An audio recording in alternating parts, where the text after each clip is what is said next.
안녕하세요. 반갑습니다. 사무자동화 산업기사 필기 네트워크 일반의 데이터 전송 기술입니다. 자, 전송 기술은 우리가 이제 정보통신하기 위한 네트워크 통신하기 위한 기본적인 통신 방식에 대한 내용들을 배우게 되고요. 어려운 건 없어요. 대신에 이제 종종 출제되는 아이, 쉬우면서 자주 출제되는 요 녀석이 있고요.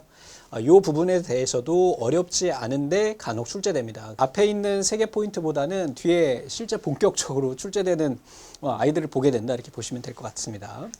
자, 우선 첫 번째 아날로그 전송이에요. 아날로그 전송은 시간에 따른 값의 량의 변화, 이렇게 보면 됩니다. 이게 대표적인 게 뭐가 있냐면 온도 같은 거 있죠.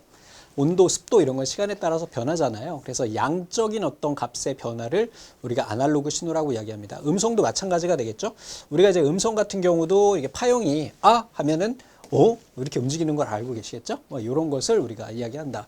그리고 이 아날로그 신호 같은 경우에는 신호가 떨어지게 되면 증폭기라고 하는, 우리 앰프라고 이야기하죠. 스피커 또는 뭐 노래방 보면 앰프, 그런 거로 우리가 사용하게 됩니다. 자, 요것과 이제 반대되는 개념이 뭐가 있냐면 바로 디지털이라고 하는 건데, 디지털은 크기의 차이가 없어요. 크기라고 하는 게 없고 얘는 0101이에요. 요것만 있습니다. 값이 이진수로만 돼요. 이게 왜 그러냐면 스위치가 켜졌다 꺼졌다. 남성분들은 트랜지스터라고 해서 중학교 때 배웠잖아요. 걔가 이제 스위치 기능하고 증폭 기능을 하지만 가장 기본적인 개념이 스위치 개념이거든요. 스위치를 가운데 베이스에 전기를 넣으면 스위치가 켜지고 전기를 끊으면 스위치가 꺼지는 이러한 방식을 이용해서 우리가 컴퓨터 CPU도 지금 제작이 되고 있는 건데, 이런 것처럼 정기적인 신호로 0, 1 상태로만 표현 가능한 것이 바로 디지털 신호예요. 얘는 값의 크기가 없기 때문에 증폭하는 게 아니라 바로 리피터를 이용합니다. 리피터라고 하는 게 뭐죠? 다시 한번 튕겨주는 거예요. 그래서 이렇게 신호가 0101 올 때 얘네가 신호가 감쇄가 된다 그러면 그때는 어떻게 한다? 얘네를 다시 한번 반복 재생해서 전송해주는 이러한 방식이다라고 보시면 되겠습니다. 자, 얘네는요 장거리 전송 시에 데이터 감쇄 및 왜곡 현상을 방지하기 위해서 리피터라는 걸 쓰고요. 그리고 전송 용량을 다중화할 수 있대요. 다중화는 우리가 다음 시간에 배우게 될 거예요. 효율성이 높고요. 암호화 작업도 가능하고 안정적이에요. 그래서 우리가 이렇게 아날로그하고 디지털에 대한 내용들을 간단히 한번 살펴봐 주시면 될 것 같고요. 자, 주파수라고 하는 거는 1초 동안 반복하는 사이클의 횟수를 의미해요. 그래서 이 사이클 주파수라고 하는 건 우선 아날로그 신호가 되겠죠. 그래서 여기서부터 여기까지가 1초라고 했을 때, 이렇게 1초라고 이야기를 했을 때 여기에 파형이 몇 번 움직이느냐에 따라서 그 사이클을 의미하는 거예요. 그래서 여기서부터 시작해가지고 이게 180도, 360도 이게 한 사이클이에요. 또 요렇게 해가지고 한 사이클이 되는 거고요. 요렇게 해가지고 한 사이클이 되는 거죠. 그래서 총 얘는 뭐 3.5Hz 뭐 이 정도, 3.5는 안 되겠다. 3.2 정도의 헤르츠 정도가 이게 되게 된다. 이렇게 보시면 되겠습니다. 자, 통신 방식에 요게 아주 자주 출제가 되는데 어떤 개념이냐면, 자, 첫 번째 단방향은요. 우리 일방 통행길 아시죠? 그냥 갈 수만 있는 곳이야. 반대로 오지 못해. 요걸 우리가 단방향이라고 이야기합니다. 다음에 전이중이라고 하는 아이는 뭐냐면 풀 듀플렉스예요. 우리가 이건 2차선 도로라고 이야기를 할 수가 있어요. 그래서 가는 길이 따로 있고요. 오는 길이 따로 있어요. 얘는 그냥 단방향이기 때문에 한쪽 방향으로만 가는 거죠. 그러면 반이중은 뭘까? 반이중은 얘는 도로는 하나야. 그래, 시골길 같은 경우가 그렇죠. 우리 경운기가 저기서 오면 잠깐 기다렸다가 조금 있다가 경운기 빠지면 그때 이렇게 가야 되잖아. 아니면은 외나무 다리 이런 것들이죠. 양쪽으로 왔다 갔다 할 수 있는데 동시에는 왔다 갔다 할 수 없는 걸 우리가 반이중이라고 이야기를 합니다. 자주 출제돼요. 별거 아닌데. 그래서 그 중에 이제 대표적인 예로 보면 TV, 요즘에는 TV로 볼 수는 없고, 왜냐하면 TV가 요즘에 IPTV라 서로 상호작용이 되잖아요. 그지? 이게 상호작용이 안 되는 라디오 또는 우리 남산타워에서 신호 오는 그 TV, 이러한 방식의 TV만 가능하다. 이제 반이중이라고 하는 건 무전기죠. 자, 무전기라고 하는 건 어떤 기능을 가지고 있나요? 제가 말할 수 있어요. 또 들을 수도 있어요. 근데 동시에 떠들지 못하죠. 그래서 친구랑 싸울 때는 무전기 가지고 싸우면 좋죠. 여자친구랑 싸울 때 무전기 들고 싸워보세요. 그럼 얘기 다 들어야 되고, 오바 들리냐 오바 하고 내 얘기 또 해야 되잖아. 그러다 보면 상대방 얘기를 듣고 또 그러다 풀릴 수 있는 이런 것을 우리가 반이중이라고 한다. 전이중은 일반적인 전화나 인터넷 이런 것을 우리가 의미한다, 이렇게 보시면 되겠습니다. 그러니까 도로를 생각하면 너무 쉽게 이해가 되실 거예요. 다음에 신호 전송 방식인데, 이번에는 직렬 전송 방식하고 그 다음에 병렬 전송 방식이 있어요. 직렬이라고 하는 거는 이러한 데이터가 준비가 돼 있을 때 순서대로 한 줄로 쭉 가는 거예요. 야, 일렬 종대 해가지고 순서대로 가! 뭐 이게 되겠죠. 보통 우리가 이제 라인 방식이라고 이야기를 합니다.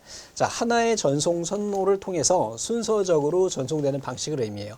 모든 비트들이 동일한 전송선을 사용하기 때문에 전송선이 비트별로 대응되는 병렬 정선 방식보다는 오류 발생 가능성이 좀 줄어들어요. 대신에 얘는 속도가 좀 낮아요. 하지만 멀리 보낼 수 있어요. 그죠? 이제 병렬 전송 같은 경우는 어떤 형태냐면 이러한 형태예요. 동시에 여러 개의 신호를 보낼 수가 있어요. 각 비트들이 각자의 전송 선로를 통해서 한꺼번에 전송되는 방식을 의미해요. 그래서 단위 시간당 대량의 데이터를 전송할 수 있어요.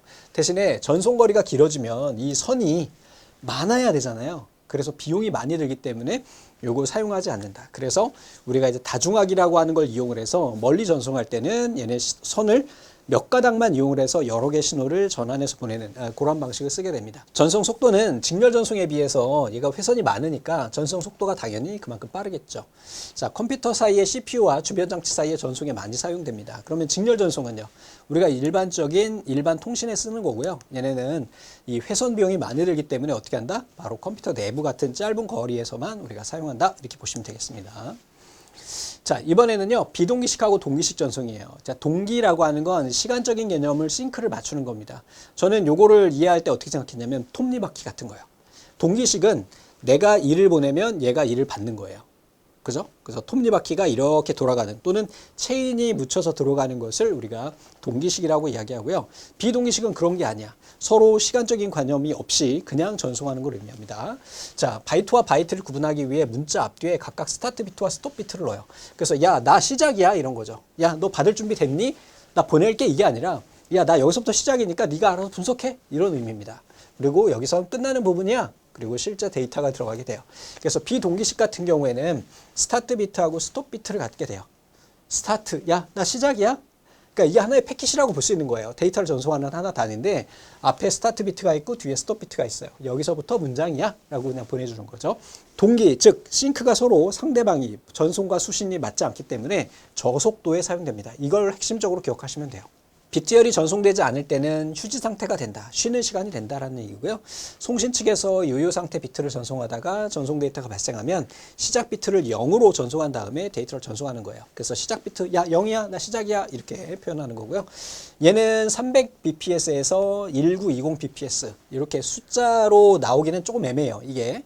지금은 그래요. 그래서 헷갈릴 수가 있으니까 그냥 비동기식은 스타트 앤 스톱 비트 그다음에 저속도에 사용된다. 이렇게 우리가 구분을 해주시면 되겠습니다. 자, 동기식이라고 하는 거는 문자 또는 비트들의 데이터에 블록을 송수신을 하는데 전송 속도가 빠르고요. 효율이 좋고 주로 원거리 전송에 사용돼요. 그래서 제어 정보의 앞부분에 프리엠블, 뒷부분에 포스트엠블이라고 작성을 해서 붙이고요. 정보 프레임에 따라서 문자 동기 방식, 비트 동기 방식, 프레임 동기 방식으로 구분을 해요. 즉 내가 보낼 때 이 크기가 한정돼 있다는 거야. 그 시간적으로 얘가 한 비트라고 하는 것은 내가 한 프레임이라고 하는 거는 이진수 12자리를 보내겠어 라고 하는 어떤 약속이 있고 내가 얘를 12개를 딱 보내면 걔는 당연히 얘는 12개니까 12개를 분석하면 되는 거죠. 근데 비동기식은 그게 아니에요. 길이가 서로 달라. 그지? 그렇다 보니까 얘를 시작과 끝을 명시를 해줘야 되는 것이고 이렇게 동기식 같은 경우에는 어떻다? 야, 우리 약속했잖아. 12개씩 보내기로 했잖아. 이런 거죠. 컨베이어 벨트에 하나씩 딱딱딱딱 하죠. 요게 바로 동기식입니다. 되셨죠? 그래서 이런 식으로 우리가 비트 방식으로 사용을 하고 얘는 원거리 전송 그리고 속도가 빨라요. 동기식이 싱크로너스. 여러분들 올림픽 경기 중에 싱크로나이즈 아시죠? 어떻게 해요? 모든 선수들이 딱딱딱 발 맞추고 막 이게 수영을 똑같이 추잖아요. 그런 것처럼 받는 사람과 보내는 사람의 어떤 형식이 이미 약속이 돼 있는 상태인 거야. 같이 움직이는 이러한 형태가 바로 뭐가 된다? 동기식이 된다. 자, 그럼 문제를 한번 보겠습니다.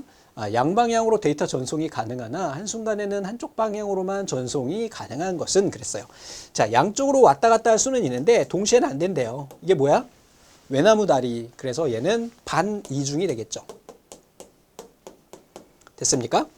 기억하세요. 얘네들은 아주 자주 출제가 됩니다. 반이중, 전이중, 단방향이요. 데이터 전송 시에 한 문자의 전송 시 마다 스타트 비트, 스톱 비트 나오는 순간 얘는 뭐가 되는 거예요? 비동기식이에요. 이렇게 키워드를 잡으세요. 스타트 비트, 스톱 비트 간다. 그러니까 여기서부터 시작이고 여기서부터 끝이야 라는 걸 명시를 해줘야 돼. 받는 부분에서도 얘네를 분석해야 되니까 속도가 느려지는 거예요. 근데 동기식 같은 경우는 어떻게? 우리가 약속을 했어 이미. 야 12개씩 보낼게. 그러면 내가 받았자 12개가 어떤 구분인지 딱 확인하고 받아주면 되겠죠. 정보통신 시스템에서 전송 방식에 따라 직렬 전송하고 병렬 전송이 있다. 이 두 가지 전송 방법 중에서 실제로 정보통신 시스템에서 직렬 전송 방식을 채택하는 이유는 뭐예요? 회선 비용이 많이 들기 때문이에요. 속도도 빠른가요? 속도가 느리잖아, 직렬이. 터미널의 구성이 간단하기 때문에 전송 매체 구성 비용이 적게 들기 때문이에요. 경제적인 거죠, 경제적인 문제. 그죠? 에러 오류 정정이 쉽기 때문이 아니죠. 자, 비동기식 전송 방식의 설명으로 틀린 것은 그랬어요. 그죠? 얘는 한 번에 한 문자씩 전송돼요. 스타트 비트, 스톱 비트로. 그리고 이 정도 속도를 저속에 사용되고요. 문자 단위의 제동기를 위해서 스타트, 스톱 비트 들어가고요. 송수신기의 클록 오차에 의한 오류를 줄이기 위해 긴 비트열을 전송해서 타이밍 오류를 피한다 그랬어요. 시간에 대한 개념이 들어가면 얘는 뭐가 되는 거예요? 바로 동기식에 해당하는 거예요. 되셨죠? 클록 오차라고 하는 거는 내가 지금 시속 100km로 보내면 받는 애도 시속 100km로 받는 거예요. 되셨죠? 약속이 이미 돼 있는 거야. 이런 식으로 우리가 진행이 된다. 자, 이번에는요, 신호 변환 장치예요. 우리 앞에서 신호 변환 장치를 뭐라고 그랬죠? 네, DCE라고 이야기했고, 대표적인 게 뭐가 있었어요? DSU라고 하는 애와, 그 다음에 모뎀이라고 하는 아이가 있었죠? 네, 얘네를 우리가 보는 거다라고 생각하시면 돼요. 그래서 앞에 첫 번째 강의에서 확장되는 부분이다. 이렇게 생각하시고, 같이 한번 가보시도록 할게요. 자, 신호 변환 장치에는 우선은 아날로그 신호를 그대로 아날로그 전송하는 방식이 있고요. 아날로그 방식을 디지털로 전송하는 방식이 있어요. 또 디지털로 변환하는 방식이 있어요. 되셨죠? 그래서 대표적인 거 우리 DSU라고 하는 애가 있었고, 아날로그를 디지털로 변환하는 거를 뭐라고 이야기한다 그랬냐면은 바로 모뎀이라고 하는 애가 있었어요. 되셨죠? 자, 아날로그로 하는 건 우리 전화기가 있었어요. 그래서 우리 보시면은 AM, FM 어디서 익숙하죠? 라디오 주파수입니다. AM 방식과 FM 방식 또는 PM 이런 게 있어요. 다 똑같아요. 여기 보면 A, F, P 보이시죠? 이게 뭐냐면 amplitude, frequency, phase 이렇게 되는 거예요. 그리고 얘네 두 개를 혼합한 형태를 이제 컴이라고 이야기합니다. 얘가 종종 출제가 되고요. 그 다음에 PCM, 얘는 100% 출제되는 아이예요. PCM이라고 하는 거는 아날로그 음성을 어떻게 해요? 디지털 신호로 컴퓨터에 저장하는 방식을 뭐라고 한다? 바로 PCM이라고 이야기한다. 그래서 얘네 요거 앞에서도 한번 본 적 있는지 모르겠는데 표양부 요 순서 꼭 기억해 줘야 됩니다. 그럼 한번 들어가 볼게요. 우선 아날로그 데이터를 아날로그 신호로 전송을 할 때는 아날로그 데이터를 아날로그 회선에 전송하기 위해서는 아날로그 형태로 변조를 해야 돼요.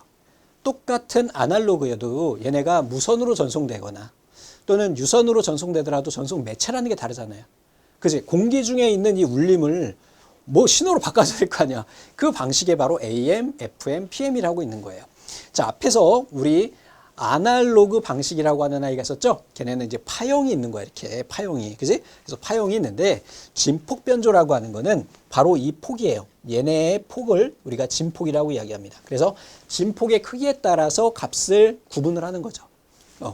크기도 하고 작았다가, 또 크기도 하고 작았다가, 지금은 딱 두 가지 값밖에 없지만 아주 다양한 값들이 있겠죠. 어떨 때는 0이 갈 수도 있고 1이 갈 수도 있고 3, 4, 5, 6, 7, 8, 90 이렇게 갈 수도 있죠. 우리 목소리가 낮을 수도 있지만 높을 수도 있죠. 이런 식으로 파형의 크기를 이렇게 변조하는 것을 진폭 변조라고 이야기합니다. 앰플리튜드예요. 이게 뭐 증폭이라는 의미잖아. 그지? 증폭. 주파수 같은 경우는 앞에서 우리가 헤르츠라고 하는 걸 배웠어요. 헤르츠는 1초 동안 파형이 움직이는 횟수를 의미하죠. 그래서 정확하게 구분을 이렇게 했을 때 보면 어떤가요? 첫 번째는 이 파형이 지금 뭐 3Hz 정도 되고, 두 번째는 10Hz쯤 되고, 얘는 또 15 이런 식으로 해서 주파수의 헤르츠를 변경해서 하는 거예요. 이걸 뭐라고 한다? 바로 FM이라고 합니다. Frequency Modulation이라고 이야기하고요. 자, 다음에 위상 변조는 뭐냐면 여기에 그림을 잘 이해를 못 하실 수도 있는데 이런 거죠. 파형의 시작이 0부터 시작해서 180도, 360도 이렇게 갈 수도 있지만 만약에 위상을요, 어떻게 가는 거냐면 여기서부터 간다고 생각해보세요. 이렇게 떨어지는 거지. 이렇게요. 그리고 여기서 끝나는 거야. 지금 어떻게 됐어요? 90도 앞섰죠? 여기서 잘렸으니까. 그지? 이렇게 미룬 거 아니야. 그래서 요 간격을 통해서 요걸 위상이라고 하거든요. 위상차라고 이야기하는데 이 위상을 변조해서 전송을 하는 거예요. 그래서 시작이 얘는 밑부터 갔어, 이렇게. 그림을 보시면 이런 식으로 할 수 있는 것이다. 기본 종류 기억하시고요. 얘네가 무엇인지 알고 계셔야 돼요. 그림은 모르셔도 되는데 이해를 위해서 제가 만들어 놓은 것입니다. 자, 아날로그 신호 구성 요소에는 기본적으로 진폭이라고 하는 거, 우리가 좀 전에 봤던 시간에 따른 값의 변화량 중에서 가장 높은 값과 가장 낮은 값의 차이를 우리가 진폭이라고 이야기를 하고요. 주파수는요, 1초간 몇 번 진폭이 일어나느냐. 그래서 단위가 뭐가 돼요? 헤르츠가 돼요. 여러분들 FM 주파수 잡을 때 어떻게 해요? FM 잡을 때 107.7이 맞나? 뭐 헤르츠 뭐 이렇게 얘기하잖아요. AM 같은 경우는 조금 다르지, 그지? 단위가 얘는 100단인데 얘는 1000단이든가 막 그럴 거예요. 자, 위상차는 신호간의 시작 시간을, 이 파형의 시작 시간을 조절해서 우리가 전송하는 방식을 의미한다. 기억하시면 되겠습니다. 자, 다음에 이번에는 아날로그 데이터를 디지털 신호로 전환하는 방식이에요. 말 그대로 여러분들이 지금 제 목소리를 듣고 있는 방식이 되는 거죠. 저의 목소리는 지금 공기를 울리고 있어요. 아날로그 신호입니다. 그런데 이거를 디지털 형태인 컴퓨터에 저장을 해서 전송을 하고, 여러분들은 반대로 디지털 신호를 다시 또 아날로그로 변환을 해야 되겠긴 하겠지만 그 과정 중에 있다, 이렇게 보시면 되겠습니다. 자, 이렇게 하는 방식을 우리 뭐라고 이야기하냐면은 대표적인 음성 변환 방식이 PCM이에요. PCM. 요건 뒤에서 아주 자세하게 볼 거고, 얘는 100% 출제되는 아이입니다. 그리고 여기에서 사용되는 방식이 바로 코덱이에요. 코덱. 여러분들 곰플레이어나 이런 걸로 예전에 영화 많이 보신 분들은 아실 거예요. 인터넷에서 영상 다운로드 받아가지고 플레이하면 무슨 코덱이 없어, 통합 코덱 설치해줘, 이런 거 나오죠. 그 코덱이 바로 이 코덱입니다. 그래서 우리가 어떤 방식으로 얘를 디지털로 변환을 했는지 확인이 돼야만이 얘를 다시 재생할 수 있는 것이죠. 되셨죠? 자, 다음에 이번에는 디지털 데이터를 컴퓨터에 있는 신호를 아날로그 회선으로 보내기 위한 대표적인 게 뭐가 있다 그랬어요? 모뎀이라고 하는 애가 있고, 이 모뎀 신호로 전환하는 방식에는 총 4가지 방식의 변조 방식이 있어요. 우선은 진폭 편의 변조예요. 진폭을 바꾸는 거겠죠? 주파수 편의 변조예요. 위상 편의 변조예요. 똑같아요. A, F, P. 그리고 퀄이라고 하는 애가 있어요. 요거 요렇게 된다라는 거. 진폭 편의는 0과 1을, 우리 디지털인 0과 1을 진폭의 신호로 바꿔주는 거지. 그래서 만약에 내가 0이라고 하고 1이라고 한다 그러면 요렇게 된다 그러면은 처음에 0일 때는 요만큼만 파형이 움직이는 거죠. 그러다가 1일 때는 뭐 크게 파형이 움직인다든지 뭐 이런 식으로 표현하는 것을 우리 ASK라고 이야기한다. 주파수 편의 변조는 0과 1에 따라서 주파수를 변조하는 거예요. 주파수는 어떻게 한다 그랬어요? 만약에 0일 때는 이렇게 해가지고 파형을 한 번만 360도 돌리고요. 1일 때는 2배인 720도로 돌리는 거지. 이렇게 주파수의 개수를, 헤르츠를 얘는 1헤르츠를 하는 거고 얘는 2헤르츠를 하고 뭐 이러한 식으로 우리가 할 수가 있다라는 거죠. 자, 다음에 이번에는 위상이에요. 위상일 때는 위상 정보로 변조하는 거죠. 그래서 만약에 1일 때는 여기서부터 이렇게 시작하고요. 만약에 0일 때는 앞에서 본 것처럼 어디서부터 시작해야 돼? 이렇게 시작할까? 이렇게 시작한다든지 이렇게 위상을 바꿔서 전송하는 것이고요. 자, 얘는요, 위상하고 진폭을 같이 변조하는 거예요. 그래서 여기 나오는 ASK와 PSK를 혼합한 형태예요. 그래서 다른 말로 뭐라고 하냐면 A, P, S, K라고도 하고, 얘의 다른 명칭이 바로 뭐냐면 Q, A, M입니다. 제가 느리게 이렇게 이야기 드리는 이유는 바로 뭘까요? 이 중에서 시험 낸다 그러면 제일 출제 많이 된 애가 바로 얘입니다. 퀄. APSK입니다. 기억하세요. 자, 이번에는 디지털 신호를 디지털 신호로 전송할 때는 대표적으로 뭘 쓴다? DSU를 쓴다. 얘는 디지털 회선을 통해 가지고 디지털 신호를 전송할 때 쓴다. 그래서 얘는요, 공중 데이터 교환망인 PSDN과 같은 디지털 통신망을 이용해서, 이게 디지털이 발음이 잘 안 되네. 디지털. 예. 요거를 이용을 해서 전송을 한다. 기억하시면 되겠습니다. 자, 베이스 밴드라고 하는 거는, 베이스라고 하는 게 기본 그런 의미죠. 밴드라고 하는 건 대역이에요. 그래서 디지털 데이터를 펄스 파형으로 변조 없이 그대로 가는 거야. 기본 값으로 그대로 전송하는 걸 베이스 밴드라고 이야기합니다. 얘도 종종 출제돼요. 자, 베이스밴드 전송 종류에는 총 5가지가 있어요. 5가지가 있는데 종류 정도만 기억하시기 바랍니다. 이게 예전에는 정보처리 기사에서 쟤네 각각의 특징을 모두 다 물어보는 문제가 있었는데, 사무자동화는 거기까지 나오진 않고 그냥 종류가 5가지다라는 거예요. 자, 리턴 투 제로라고 하는 거는 값이 0으로 돌아간다는 거야. 얘는 난 리턴 투 제로는 0으로 가지 않아. 단극성이라고 하는 거는 한쪽 방향으로만 가고요. 양극성은 양쪽으로 가는 거야. 맨체스터 방식은 또 다른 방식이고, 쟤네 그냥 종류만 기억하십시오.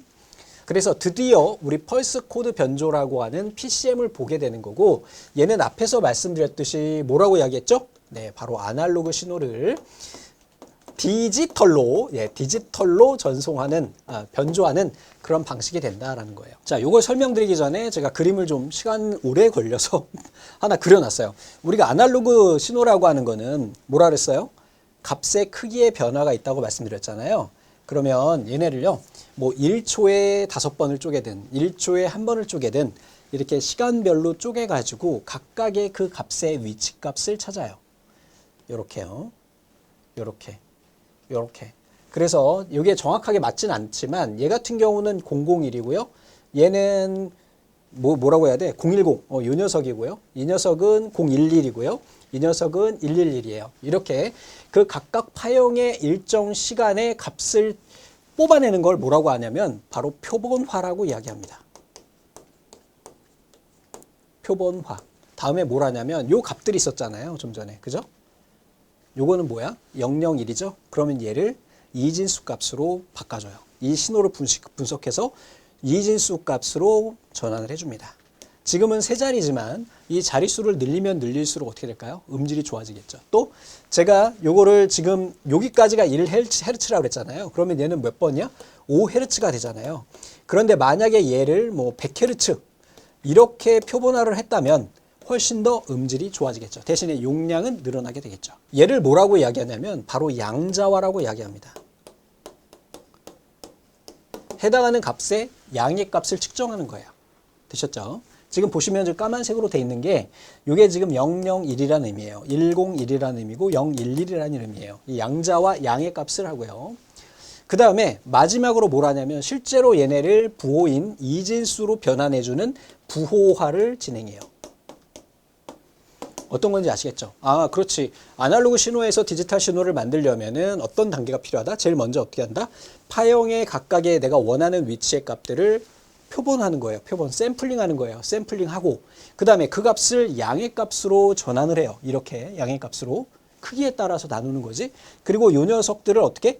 이진수 값으로 변환해. 얘네를 뭐라고 한다? 부호화라고 이야기를 합니다. 자, 얘네를 다시 한번 볼게요. 자, 표본화, 샘플링이라고 하는 것은 나이퀴스트 이론이에요. 어떤 신호 F를 F가 가지는 최고 주파수의 2배 이상으로 채집하면 채집된 신호는 원래의 신호가 가지는 모든 정보를 포함한다 그랬어요. 그래서 표본화 횟수는 최고 주파수 2회를 한다. 즉 예를 들면 얘의 최고 주파수가 100이라고 한다면 100Hz라고 한다면 어떻게 된다? 얘의 표본화는 200Hz 단위로 해야 된다. 즉 예를 들어서 이런 거죠. 아날로그 신호가 파형이 1초에 2번 파형이 움직였어요. 그럼 표본화는 2번 하나요? 아니요, 4번 하라는 얘기야. 그래서 여기 찍고 여기 찍고 여기 찍고 여기 찍고 얘네 값을 표본화하면 실제 우리가 아날로그 신호를 디지털로 변환했다가 다시 아날로그로 변환했을 때 그 값을 그대로 유지시킬 수 있다는 게 바로 누구냐? 나이퀴스트라고 하는 행님께서 정의한 이론이고 표본화 횟수는 최고 주파수의 2배를 한다. 이거 계산하는 문제가 간혹 출제가 됩니다. 자주는 안 나와요. 표본화 간격은 표본화 횟수분의 1. 거꾸로 뒤집어 보면 이렇게 나오겠죠. 자, 양자화라고 하는 거는 표본화에 의해서 얻어진 펄스의 진폭 변주 신호를 평준화시키는 것이다. 양의 값으로 바꿔주는 거예요. 좀 전에 보셨죠? 이 단계에서 사용되는 게 바로 뭐다? PAM이 됩니다. PAM. 펄스 진폭 변조. 펄스의 진폭을 변조하는 단계가 바로 뭐다? 양자화예요. 얘도 또 출제가 됩니다. 자, 부호화 단계는 실제로 PAM에 의해서 나타난 펄스의 진폭 크기를 디지털의 양으로 변환하는 것을 부호화라고 이야기를 합니다. 얘는 100% 출제되는 아이예요. 가끔 가다가는 두 문제도 나올 때가 있어.